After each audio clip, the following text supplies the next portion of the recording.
Praise the lord. ప్రభు అయిన యేసుక్రీస్తు నామములో హోసన్నా మినిస్ట్రీస్ తరపున మీ అందరికీ హృదయపూర్వకమైన వందనాలు. ప్రభు మిమ్మల్ని ఆశీర్వదించి దీవించునుగాక.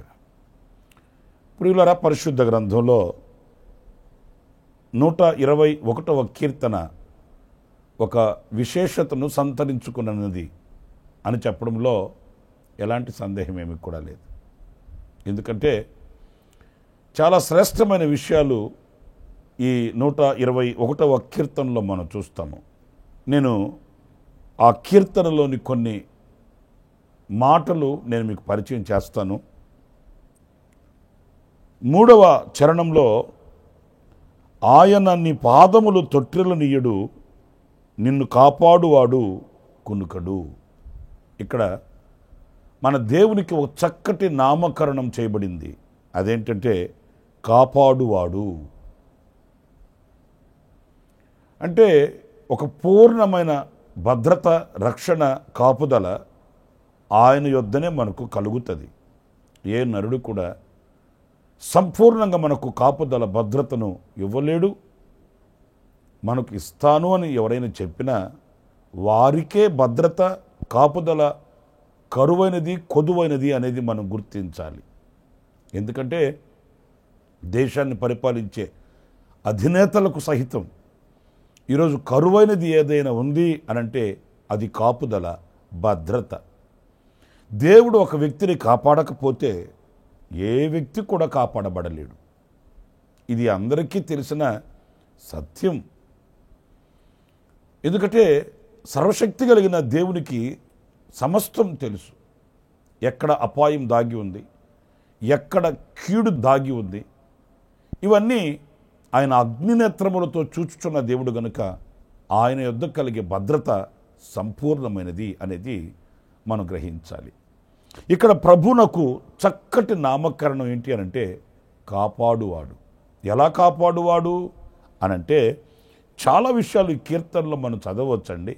ప్రాముఖ్యంగా మనం చదివితే కునుకడు, అలాగే ఇశ్రాయేలును కాపాడువాడు నిద్రపోడంట. కునికేవాడు కాదు, నిద్రపోయేవాడు కాదు. అంత తీక్షణంగా, అంత గట్టి భద్రత ఆయన మనకు అనుగ్రహించు దేవుడండి. ఏ మనిషి అయినా కనీసం కునుకుపాటు లేకుండా ఎలా ఉంటాడండి?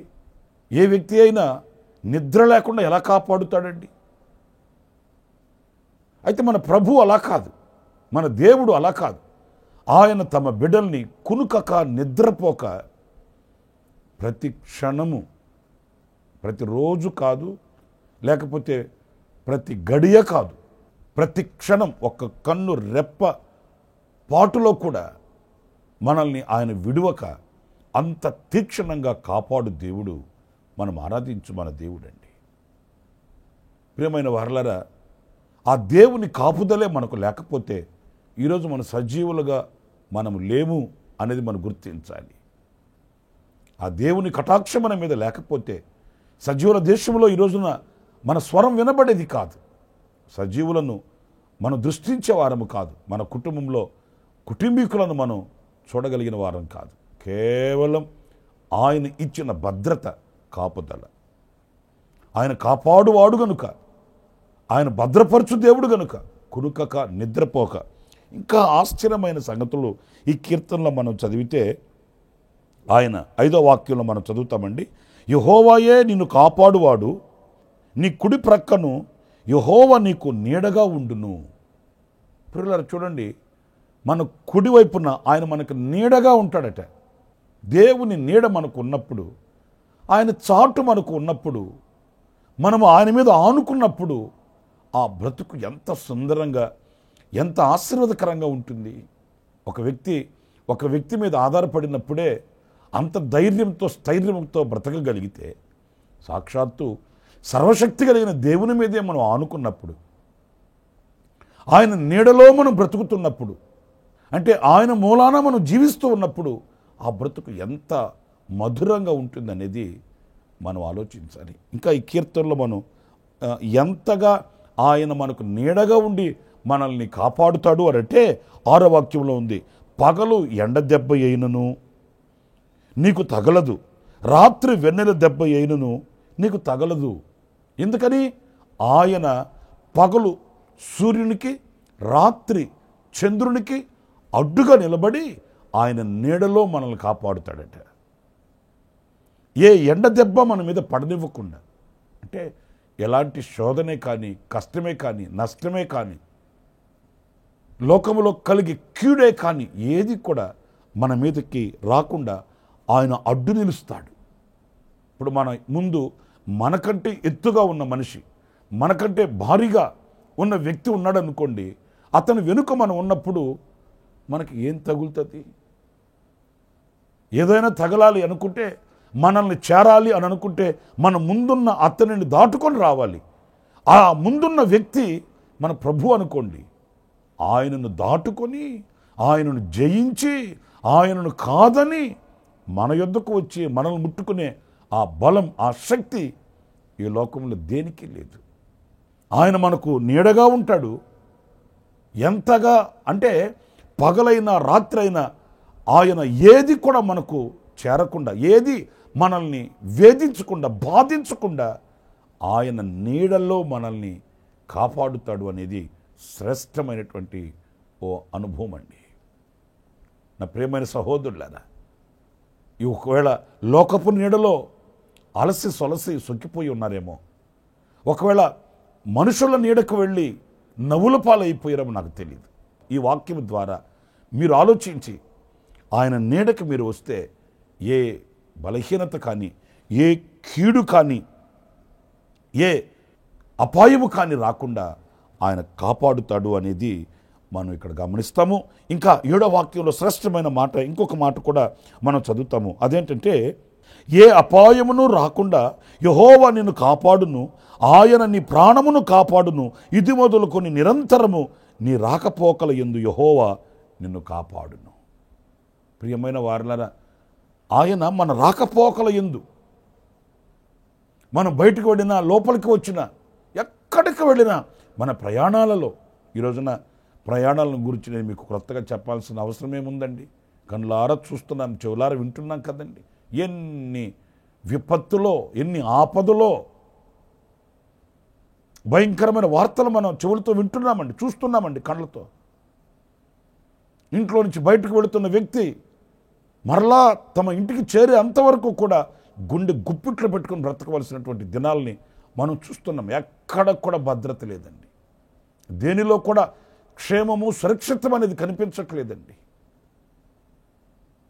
ఈ భూమి మీద సాగుతున్న ప్రయాణాలే కానివ్వండి, ఆకాశాలలో సాగుతున్న ప్రయాణాలే కానివ్వండి, ఎక్కడ కూడా దేనిని కూడా మనం పూర్ణంగా నమ్మలేని దుస్థితి, పరిస్థితి మన ఎదుట ఉంది. కానీ ఇలాంటి కష్ట పరిస్థితులలో మన ప్రభు చెప్తున్నాడు, నేను మీ రాకపోకల యందు కాపాడుతాను. ఆయన కాపాడువాడు. మనల్ని కన్నవాళ్ళు అన్ని క్షణాలలో మనతో ఉండకపోవచ్చు, మనల్ని పోషించేవాళ్ళు, మనకు ఆదరణగా ఉన్నవాళ్ళు ఒకవేళ అన్ని సమయాలలో మన ఎదుట లేకపోవచ్చు. కానీ అదృశ్య దేవునిగా, ఆత్మస్వరూపిగా ఆయన మనకు తోడుగా ఉండి ఆయన మనల్ని కాపాడుతాడు అనే వాక్యంలో చక్కటి ఒక సందేశం. ఇంకా కొన్ని విషయాలను మీతో చెప్పాలి. అదేంటంటే, ఎలా కాపాడుతాడు అంటే, ఇంకో కొన్ని విషయాలు నేను మీతో చెప్తాను. అవేంటంటే, దేనిలో నుండి ఆయన కాపాడుతాడు. లేఖనంలో ఒక చక్కటి మాట, తెస్సలోనికైలకు రాసిన 2వ పత్రిక 3వ అధ్యాయం 3వ వాక్యంలో చక్కటి మాట ఉందండి. అదేంటంటే, ప్రభువు నమ్మదగినవాడు, ఆయన మిమ్మును స్థిరపరిచి దుష్టత్వము నుండి ఆయన కాపాడును. చూసారండి, దుష్టత్వం నుండి కాపాడుతాడంట. ప్రియులారా, ఇది మనిషికి అసాధ్యమైనదండి. ఎందుకంటే దుష్టత్వం అనేది తెలిసి రాదు. మనకు తెలియకయే మనలో జ్వరబడుతుంది, మనలో ప్రవేశిస్తుంది. మంచిదే అనుకుంటాం, నేను జ్ఞానంగానే ఉన్నాను అనుకుంటాం, మేము చాలా తెలివితేటలు కలిగిన వాడిని అని అనుకుంటాము, భ్రమపడిపోతాము. కానీ లోకములో ఉన్న ఆ దుష్టత్వం, దుష్ట సాంగత్యం ఇవన్నీ మనకు తెలియకనే మన హృదయంలోనికి ప్రవేశించి మనల్ని దుష్టులుగా మార్చివేస్తాయి, దేవునికి దూరం చేసేస్తాయి. వీటి విషయంలో మనం చాలా జాగ్రత్తగా ఉండాలండి. ఈ రోజున లోకంలో కనబడుతున్న దుష్టత్వాన్ని గురించి ప్రియులారా కాస్త వివేకం కలిగి ఆలోచిస్తే ఒక విధంగా భయమే కలుగుతుంది. సాటి మనిషిని హింసించడం, సాటి మనిషి మీద ఎగబడడం, రాక్షసత్వాన్ని కనపరచడం, ఇంకా పాపాన్ని ఏ విధంగా కూర్చుకోవాలనో ఆ విధంగా పాపాన్ని కూర్చుకొని పాపాన్ని సంపాదించుకొని ఐశ్వర్యవంతులైపోతున్నారు లోకంలో. ఏమి ఐశ్వర్యం ఇది? దేవుడిచ్చు మహిమైశ్వర్యం కాదు, ఇది లోకపు పాపపు ఐశ్వర్యం. లోకపు నీడలో నిద్రపోతూ పాపములు పరిపక్వమైపోతున్నారు. ఎన్ని విధాలుగా మోసం చేయాలనో, ఎన్ని విధాలుగా హాని తలపెట్టవలనో అన్ని విధాలుగా ఈ రోజున మనిషి సంపూర్ణతలోనికి వెళ్ళిపోతున్నాడు. దుష్టత్వం ఏలుబడి చేస్తుంది, మనిషి మనసును దుష్ట హృదయంగా మార్చేస్తుంది. ఒక విశ్వాసి పవిత్రంగా, పరిశుద్ధంగా, నీతిగా, నిజాయితీగా, యథార్థంగా బ్రతకడానికి కష్టతరమైనటువంటి దినాలలో మనం బ్రతుకుతున్నామండి. ప్రేమైన దేవుని బిడ్డలారా, ఇలాంటి దుష్ట లోకంలో దుష్టత్వం పేరుకొని పెక్కు పెరిగిపోతున్నటువంటి ఈ కఠోరమైన దినములలో ఆ దుష్టత్వంలో మనం పడిపోకుండా ఆయన మనల్ని కాపాడుటకు శక్తి గల దేవుడండి. మనం ఆయనకు అప్పగించుకోవాలి, మనం ఆయన నీడకు వెళ్ళిపోవాలి, మనం ఆయన కౌగిలిలో చేరిపోవాలి, ఆయన కనుదృష్టిలో ఉండిపోవాలి. ఆనాడు ఏ దుష్టత్వం మన దగ్గరకు రాకుండా, మన హృదయం దుష్ట హృదయముగా మార్చబడకుండా పవిత్రమైన జీవితం జీవించేటట్లు ఆయన మనకు కృపను అనుగ్రహిస్తాడు. ఆ కార్యం చేయటకు ఆయన ఒక్కడే శక్తి గల దేవుడు. చాలామంది తల్లిదండ్రులు పిల్లలకు చెబుతుంటారు, అరే బాబు వాళ్ళతో చేరకరా, వెళితే వెళ్ళకరా, వాళ్ళతో ఉండకరా. ఎందుకని? వాళ్ళ అలవాట్లు నీకు వచ్చేస్తాయి. వాళ్ళతో చేరితే వాళ్ళ వల్లే నీ నడవడికి మారిపోతుంది. నేను అంటాను, చెప్పగలమే కానీ కాపాడగలమా? బోధించగలమే కానీ మనం పరిధి వేసి వాళ్ళని భద్రపరచగలమా? హృదయానికి ఎవరైనా కంచె వేసి కాచుకోగలరా? లేదు. నా ప్రియమైన సహోదరులారా, ఈ దుష్టత్వం నుండి దేవుడే మనల్ని కాపాడాలి, ఆయనే మనల్ని రక్షించాలి. ఇక మరొక విషయాన్ని నేను మీకు జ్ఞాపకం చేస్తాను.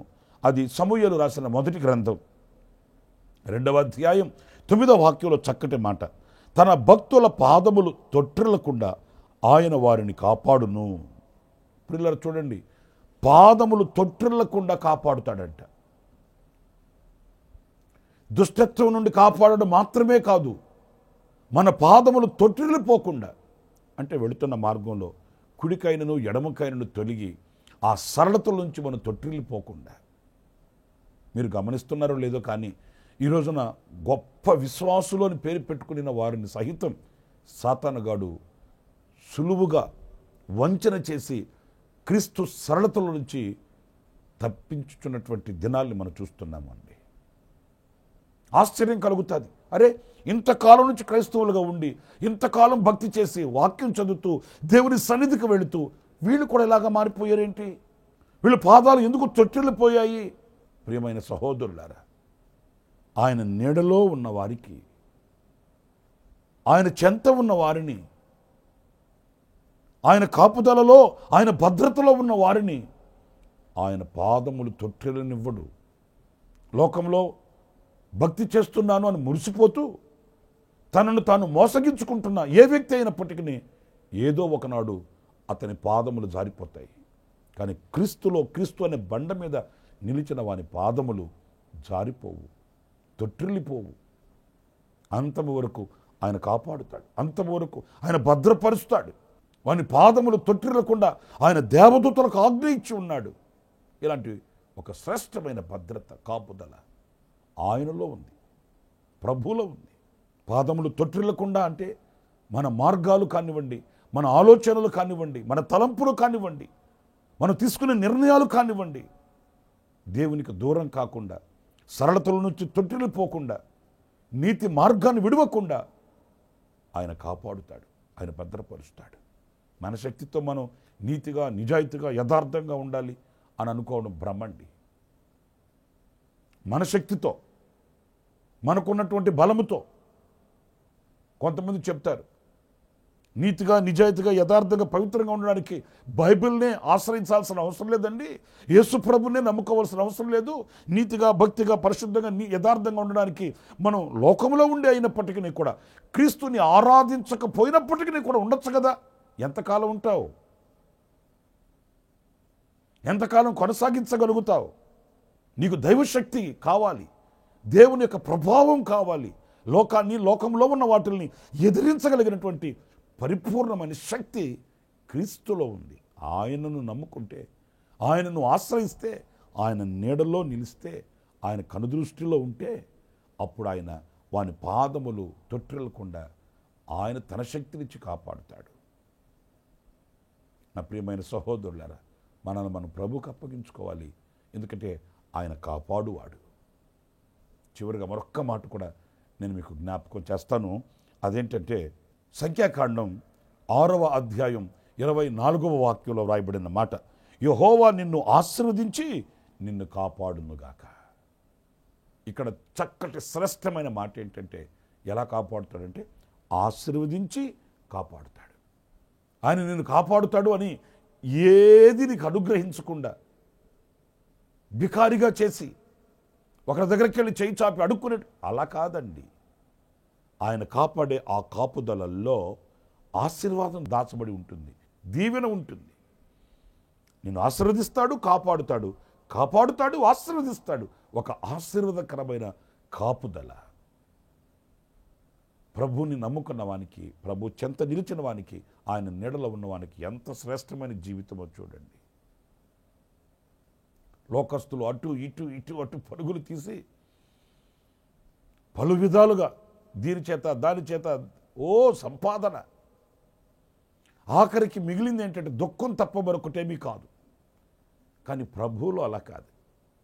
ఆయన కాపాడి దుష్టత్వం నుంచి కాపాడుతాడు, తొట్టిల్లిపోకుండా కాపాడుతాడు. అంత మాత్రమే కాదు, ఆశీర్వదించి కాపాడుతాడు. ఒక గొప్ప దీవెనకరమైన బ్రతుకు ఉంటుందండి. ఆ కాపుదలలో అనుక్షణం మనం కృతజ్ఞులమై బ్రతకగలుగుతామండి. ఆయన ఇచ్చే ఆ భద్రతలో అనుక్షణం ఒక సమృద్ధిని కలిగిన వారమై ప్రభుకు పత్రికలుగా మనం బ్రతకగలుగుతామండి. నా ప్రియమైన వారలారా, అలాంటి గొప్ప దేవునిని మనం ఆరాధిస్తున్నాము. అలాంటి గొప్ప దేవునిని మనం కలిగి ఉన్నందుకు నిజంగా మనం ధన్యులమని చెప్పుకోవాలి, భాగ్యవంతులమని చెప్పుకోవాలి. అందుకే ఈ 121వ కీర్తన ఎంత శ్రేష్టమైనది అని అంటే, ఆయన కాపాడువాడు. ఎలా కాపాడుతాడు, దేనిని కాపాడుతాడు, చక్కటి వివరాలతో కూడిన కీర్తన ఈ కీర్తన. ఆ రీతిగా దేవుడు మనలందరినీ కంచెవేసి కాపాడునుగాక. మన కుటుంబాలను, మన పిల్లల్ని, అలాగే మన సమాజాన్ని, మన సంఘాలను ఆయన కంచెవేసి కాపాడి భద్రపరచునుగాక. ఆమేన్. తలలు వంచండి, చిన్న ప్రార్థన చేసుకుందాం. కృపా సత్య సంపూర్ణుడా, జీవాధిపతి అయిన ప్రభువా, మీకు వందనాలు. మీరు కాపాడు దేవుడవు. అయినా కొన్ని లేఖన భాగాలలో నుంచి ఎలా కాపాడుతారు, దేని నుంచి కాపాడుతారనే విషయాల్ని మేము తలంచుకుంటూ వచ్చాము. అవును ప్రభువా, మీరు కాపాడకపోతే మేము కాపాడబడలేము. పగలు ఎండ దెబ్బ అయినను, రాత్రి వెన్నెల దెబ్బ అయినను తగలకుండా, కునుకక నిద్రపోకుండా మీరు కాపాడు దేవుడవు. దుష్టత్వం నుంచి కాపాడు దేవుడవు. అడుగులు తడబడకుండా, జారిపోకుండా, తొట్టిల్లకుండా మీరు కాపాడు దేవుడవు. ఆశీర్వదించి కాపాడు దేవుడవు. అందుకు మీకు వందనాలు చెల్లిస్తున్నాను. అయినా మీ యొక్క నీడలో మమ్మల్ని ఉంచుకున్నారు, మీ దృష్టిలో మమ్మల్ని నిలుపుకున్నారు. ఏమిచ్చి నీ రుణం తీర్చుకోగలం నాయన. మా తుది శ్వాస వరకు మీ కౌగిలిలో భద్రపరచబడిన వారమై మీ రాజ్యమునకు చేరుటకు సహాయం చేయమని మమ్మల్ని ఒక్కొక్కరిని మీ చేతులకి, మీ కాపుదలకు, మీ భద్రతకు మమ్మల్ని అప్పగించుకుంటూ యేసు ప్రశస్త నామములో ప్రార్థన చేసి వేడుకొనుచున్నాను తండ్రి. ఆమేన్, ఆమేన్. ప్రభు మిమ్మల్ని ఆశీర్వదించి దీవించుడుగాక. ఈ దినమంతా విశేషమైన కృప నా దేవుడు మీకు సమృద్ధిగా అనుగ్రహించునుగాక. ఆమేన్. ప్రతి దినము ఈ అనుదిన కృపాను సందేశాల కొరకు, ఇంకా మరిన్ని ఆత్మ సంబంధమైన సందేశాల కొరకు ఈ మా యూట్యూబ్ ఛానల్ ని సబ్స్క్రైబ్ చేసుకోండి. Pastor Ramesh, Kosanna ministries.